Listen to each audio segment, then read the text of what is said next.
Hello, I just show our new budget and monthly expense tracker for 2020, how it looks like, and the feature it has. So we have this one for January that will be on my Etsy shop, and it's going to have a code on it as well. So now that we talk about the form, how it is and how we should fill it up, I have an example one that I can just pull up and show you how it is done.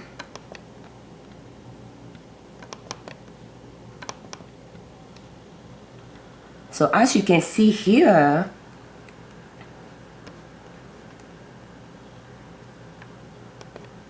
and the quote is, "When life gives you lemons, make lemonade," by Albert Hubbard.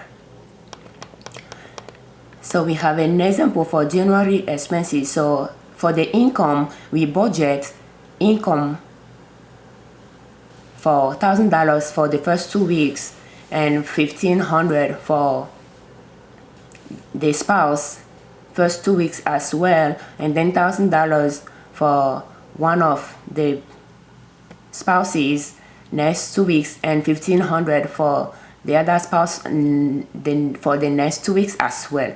So we have a budget here for what the income will be, and it totaled to $5,000. But then we decided to save $200 for irregular expenses. So that means for total income available, $5,000 minus $200 will give you $4,800. And as we come down, and that budget column will stay the same months after months, unless we really need to change it because of changes in finances. Otherwise it will stay like that, and the estimate column will change, the actual column will change.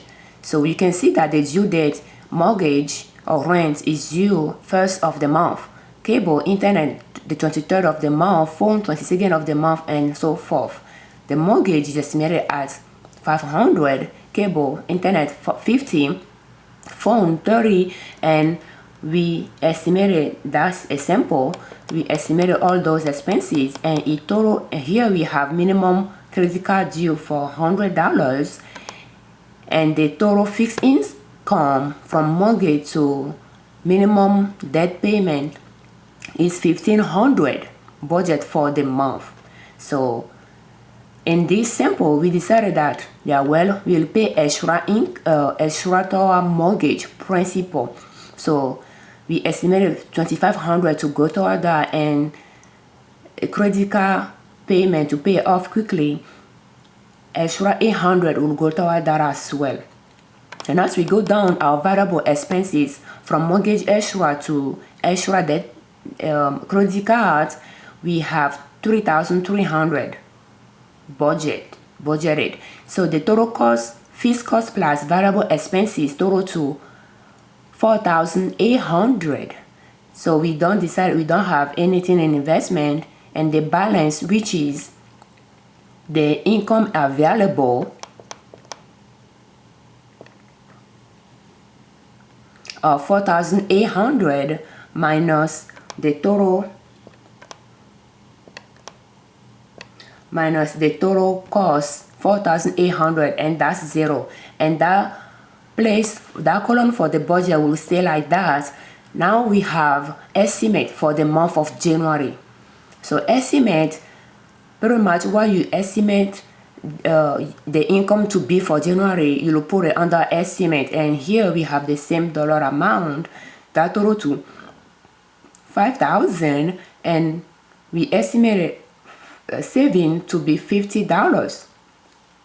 So income available is $4,950.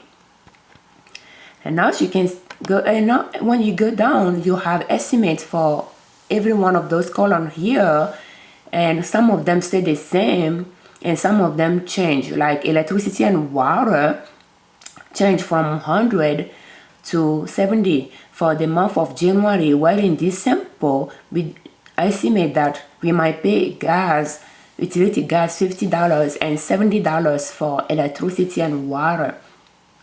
So that changed, and I believe that's the only thing that changed. And then for the minimum credit card due, since as you pay down your debt, the minimum due will decrease. For January is estimated at 80 here. So that brings our fees total to $1,400. And for mortgage extra, we decided that for the month of January, we'll put $2,400 there.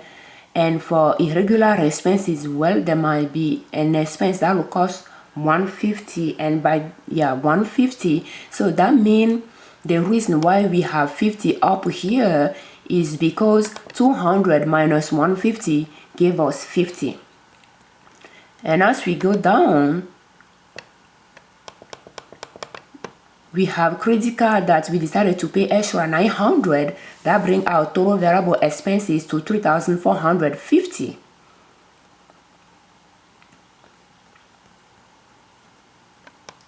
Our total cost is $1,400 plus $3,450 and total to $4,850. Investment, we decided to put $100 in investment for the month of January.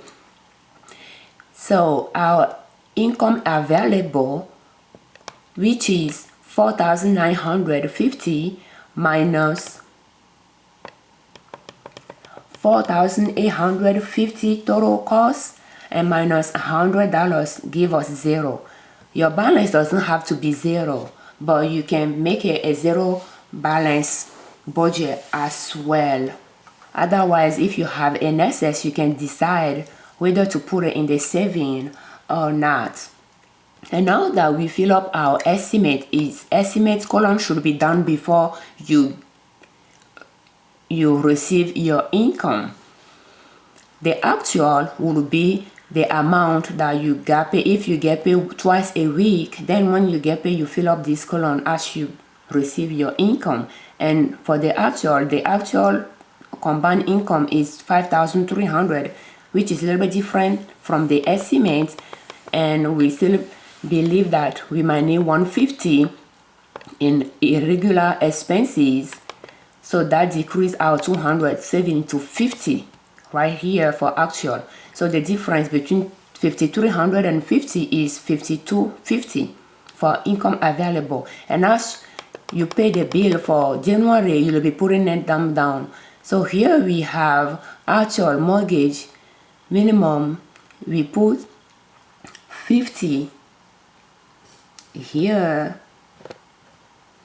And that's just an example. And I think I should change that because it's a little bit too low. But 50, and we have cable internet 50, and everything stayed the same. But then we have gas 45, and we have electricity and water 70, car gas 45. So some of them change from the estimate to the actual. Once you start paying the bill, the amount might change. The groceries stay the same, and probably mortgage, rents, probably the person is close to pay off his mortgage since he's paying so much in extra. So he has $50 for the month of January to pay in minimum.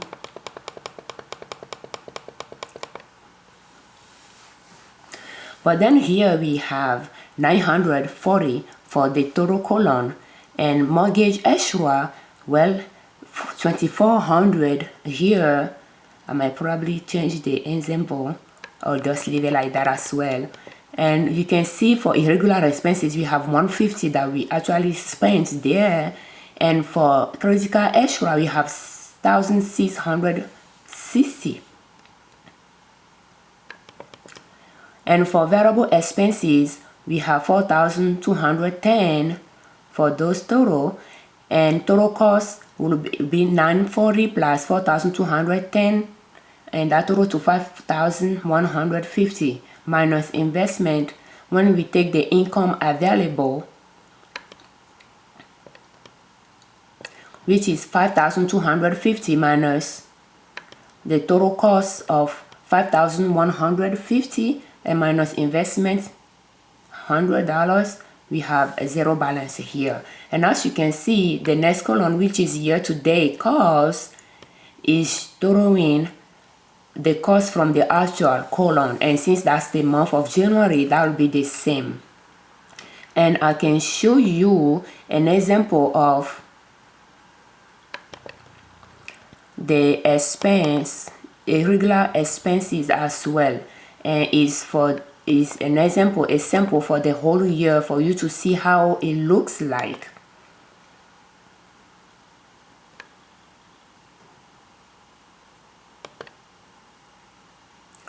And as you can see here,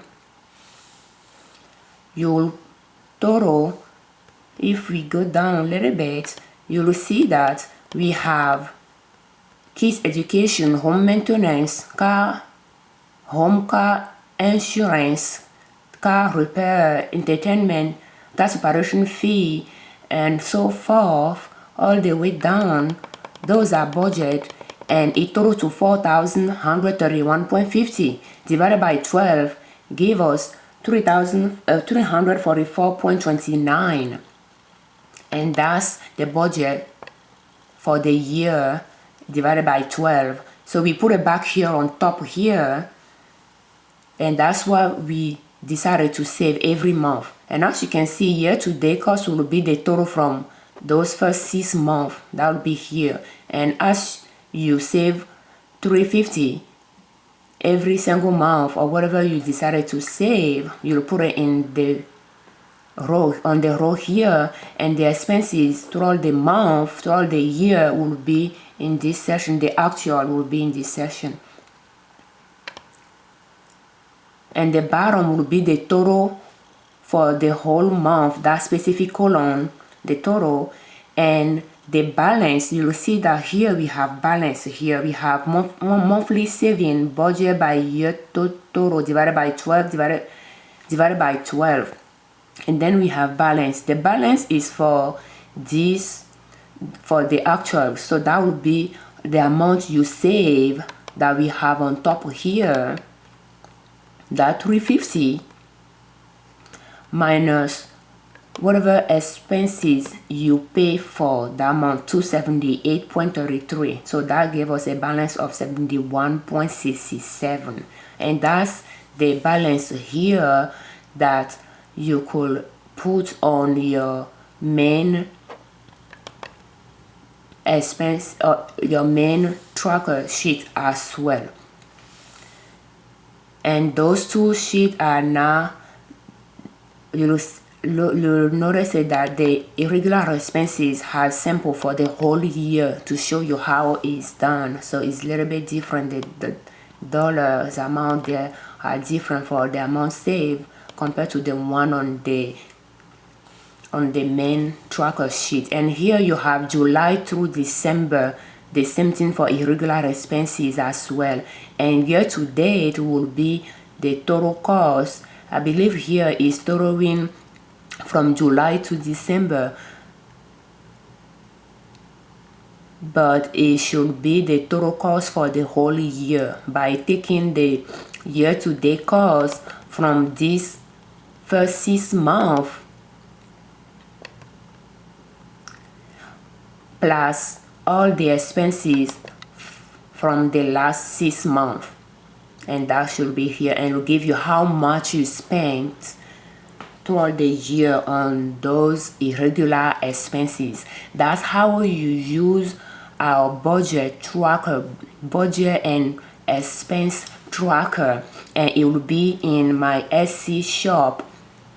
And if you purchase it and you use it, you have some limitations. You can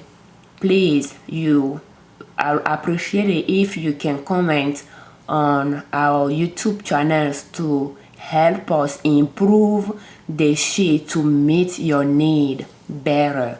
Thank you for watching. I'm Afiavi Ojune Liberman, and I just go by Nina, creators of YouTube, marie-ninette, Liberman's YouTube channel, and owners of Nina Soap.